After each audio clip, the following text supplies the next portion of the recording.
अऊज़ु बिल्लाहि मिनश्शैतानिर्रजीम बिस्मिल्लाहिर्रहमानिर्रहीम अल्लाहुम्मा सल्लि अला मुहम्मदिन नबील उम्मी व आलिहि व सहाबिहि व बारिक वसल्लम। मोअज़्ज़ज़ नाज़रीन, अस्सलाम वालेकुम। उम्मीद है आप सब खैरियत से होंगे। अल्लाह पाक आप सबको अपने हिफ्ज़ ईमान में रखे। आज मैं आपको महबूब को बेकरार करने का नहायत आसान और पावरफुल अमल बताऊंगा। आपने पूरी वीडियो को इत्मीनान से देखना है। बहुत ही आसान अमल है। इस अमल को आपने नौचंदी जुमेरात से शुरू करना है, यानी इस्लामी महीने की पहली जुमेरात से इस अमल को शुरू करें। बुध का दिन गुजार कर जो रात आए इस अमल को शुरू किया जाए।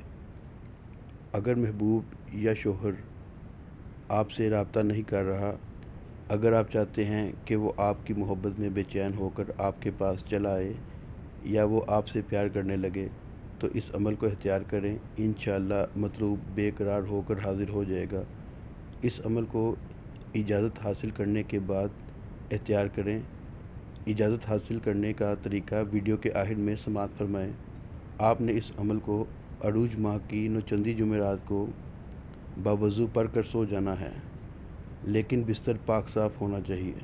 आप स्क्रीन पर आयत देख सकते हैं, क़द शग़फ़हा हुब्बन। इस आयत मुबारक को 101 बार अपने बिस्तर पर पढ़ कर सो जाना है। इसके अव्वल और आखिर में कोई सा भी दुरूद शरीफ 11 बार पढ़ना है।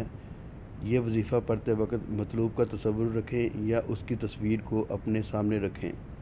तस्वीर पर नज़र जमा कर इस अमल को पढ़ते जाएं। इंशाअल्लाह मतलूब 11 रोज़ में बेकरार होकर हाजिर हो जाएगा, वरना इस अमल को 21 रोज़ तक जारी रखें। इंशाअल्लाह 21 रोज़ में कामयाबी यकीनी होगी।